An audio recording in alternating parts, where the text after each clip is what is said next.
is CBS 2 News. I'm Brad Edwards. Here are the stories making headlines at this hour. It could be a while before we find out if President Donald Trump will actually commute the sentence of former Governor Robb Ellis. In his latest tweet about it, President Trump said, quote, "White House staff is continuing to review this matter." That's a change of tone from a day before when he said he was, quote, "very strongly considering commuting Blagojevich's 14-year sentence." We did some checking. Since President Trump took office, he has granted 6 commutations and pardoned 15 people. A troubling new study reports dangerously high levels of E. coli bacteria along the Great Lakes. Researchers say contamination makes it unsafe to swim at 2/3 of Great Lakes beaches at least once a summer.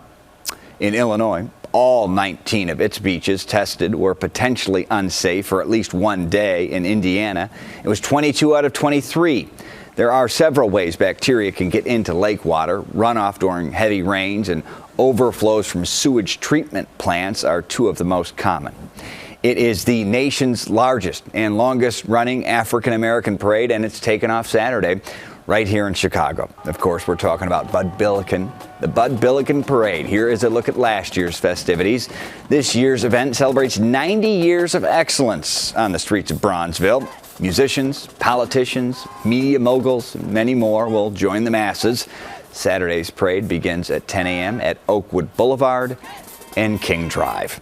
Now let's turn to meteorologist Robb Ellis. Robb. Yeah, it's looking pretty good for the parade tomorrow as well. It'll start out on the cooler side. Temperatures down into the 60s, a testament to some of the drier air that we have in place, thanks to some northwest winds. Now tomorrow you'll get plenty of sunshine.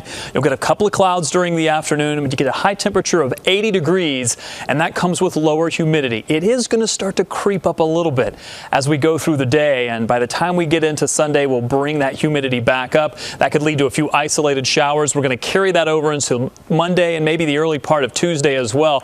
But take a look at these temperatures. Not too hot, not too cold. Temperatures in the 80s across the board. And overnight lows, Brad, are going to stay into the 60s.